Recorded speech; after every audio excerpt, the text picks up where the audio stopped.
Phoenix Splash TV.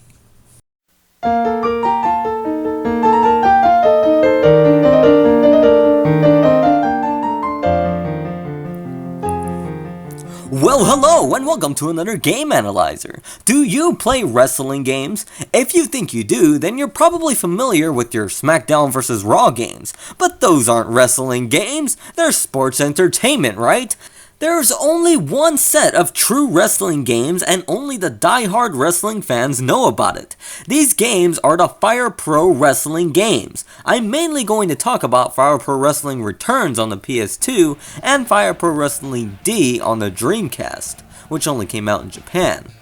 As far as depth and detail go, this is about as deep as you can get. Even though wrestling is quote fake, the mechanics of Fire Pro Wrestling are realistic.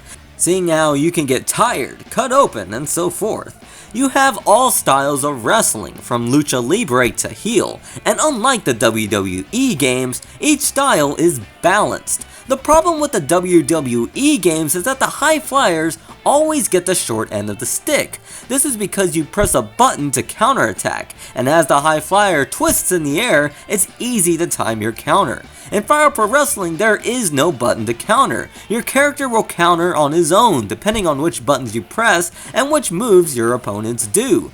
This makes the high flyer playable and able to keep up with the other types of wrestlers. On top of the deep gameplay, you also have tons of match types. I believe up to 8 players can play in total. So you have 4-on-4 and 8-man battle royals. You can have UFC octagon fights, kickboxing type fights, boxing type fights, cage matches, barbed wire death matches, and the list goes on. It has basically every match you can think of that would be fun. You can customize tournaments and leagues, which can get pretty cool. Tag team tournaments? Sure, 4-man tag match tournaments? They got it. Handicap tag match tournaments? If you want to go that extreme, then by all means.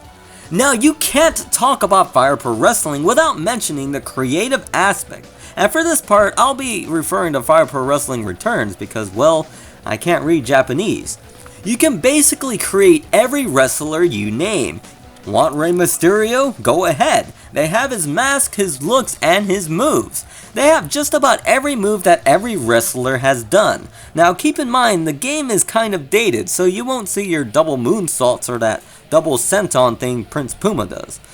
But just about everything else is in there. On top of creating characters, you can create and design your own titles, wrestling rings, and wrestling logos.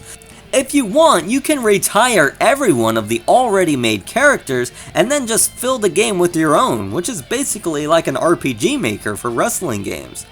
A lot better than that fighting maker. Now, you may argue that the other wrestling games have your favorite superstars in them, and that's where you would be wrong again.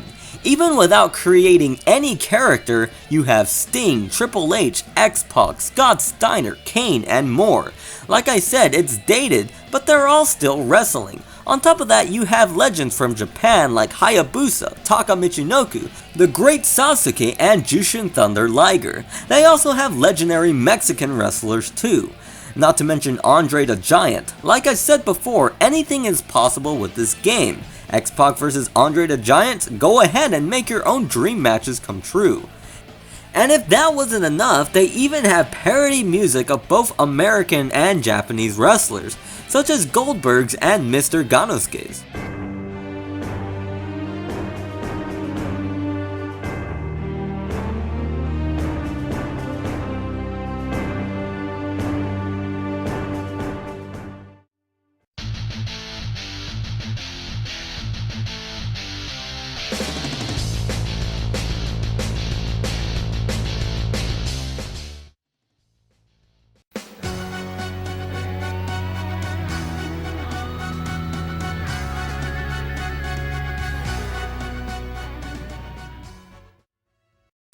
Now, like any other wrestling game, there is one company that seems to be shined more than the others. It took me a while to realize this, but with some analyzation, I was able to discover something pretty interesting. I believe the series pays the biggest homage to a company called FMW, or Frontier Martial Arts Wrestling. This is shown throughout the music of the game, and also the fact that the color red is seen pretty much everywhere. Now I know that there are bigger companies that the game represents with the characters, but the music and the style of presentation all spell FMW to me. I mean, there are so many match styles that do the same thing as FMW matches, like the barbed wire death match and the exploding death matches were all commonly seen in FMW. These matches have been with the series for a pretty long time, so I think whoever makes these has a love for that company. Also, the game pretty much has the entire FMW roster as characters. Now, there are minor differences between Fire Pro Wrestling D and Fire Pro Wrestling Returns. Like, for some reason, Booker T is not in Returns, but it's just minor stuff like that. For fans of all wrestling, there is really no other wrestling game to buy. It brings the best of all companies into one. My only narc about it is the fact that there's no really good single player mode.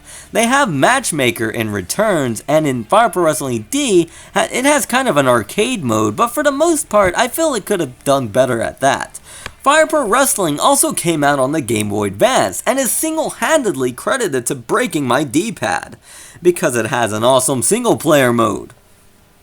But if you're a fan of wrestling, then look no further than this game. It's also out on the PlayStation Network, so have a blast.